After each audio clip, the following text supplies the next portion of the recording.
SEO Conspiracies again with Dixon Jones and the Frenchie Laurent. Monsieur Borelli. And the topic of the day is that's something that comes back again, often. Is Google Ads beneficial for SEO? If I cut off my Google Ads campaign, is my site gonna drop? What's your take on it? No. Okay, end of the podcast. Next. Yeah, but no. I honestly, I think that there's several reasons for saying no. First, Google keeps on saying no. Google keeps on saying that there is no mathematical correlation between organic and paid. Secondly, if there was proved to be, then Google has to fight another court case in the European courts because they're then using their market share in a monopolistic way. So I think that absolutely Google strives to not have these two walls, these two things integrating. But here's the thing. When the results come back, Google is making determinations as to how much paid content they can give you, and certainly the amount of paid content that's showing on the SERPs, it has increased dramatically over the years. I mean, if you can find an organic result on the page from any searches, you're doing really well because there aren't an awful lot of them.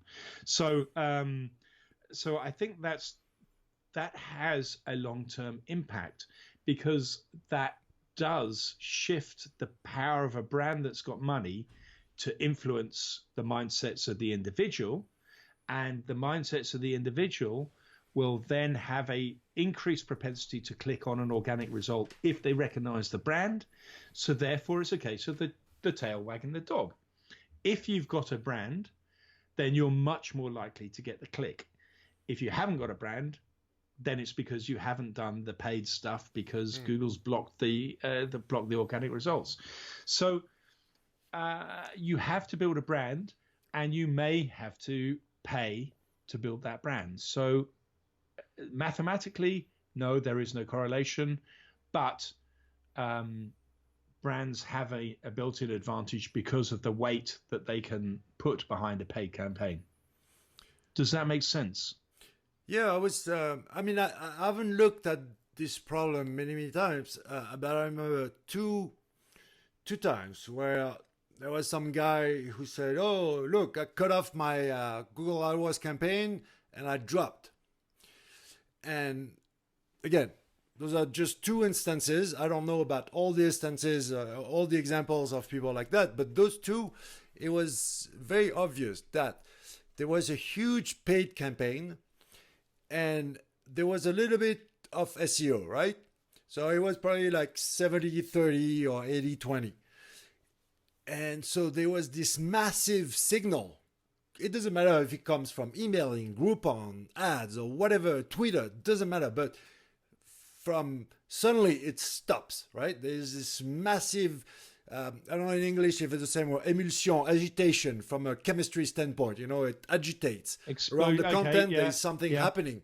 And it just stops. Reaction. Right away.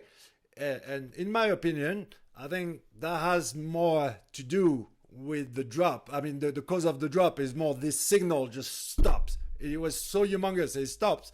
And then Google might see it as a weakness now. I think there's another thing there, though. SEOs are often, I'm not saying this happened in the case the example that you gave, but it could well have been that they look at their Google Analytics and they see traffic from Google, and then they associate that with organic traffic when it was actually paid traffic. And so you cut off the paid traffic, you see a drop in what you think is your organic traffic because you're not understanding the raw data in your analytics. And I think that happens much more than we think.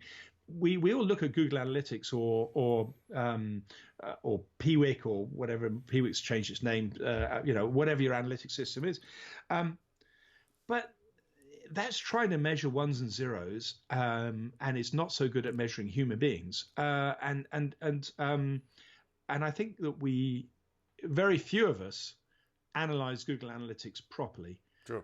Me included. I moderate the analytics forum on Webmaster World as well. But I sit there and see people diving into analytics and just taking something for gospel truth, and then sometimes making some terrible correlation is causation kind of errors. I'm not a big fan. I use Yandex Metrica, much easier. Okay. But yeah, the only problem I have with Yandex Metrica is they have absolutely no concept of GDPR. True. But I live in Andorra. I'm not even in Europe. Oh, there you go. Fair enough. I'm in Europe from a general geographic standpoint, but we'll get there. I mean, it's different. Well, yeah. But also, your point at the beginning, from a business standpoint, and Google has proven me wrong once before, because I always say, okay, I give the benefit of the doubt. If they say they don't, they don't. But do you remember the time back then they were saying that it can't be done to manually change anything within the index?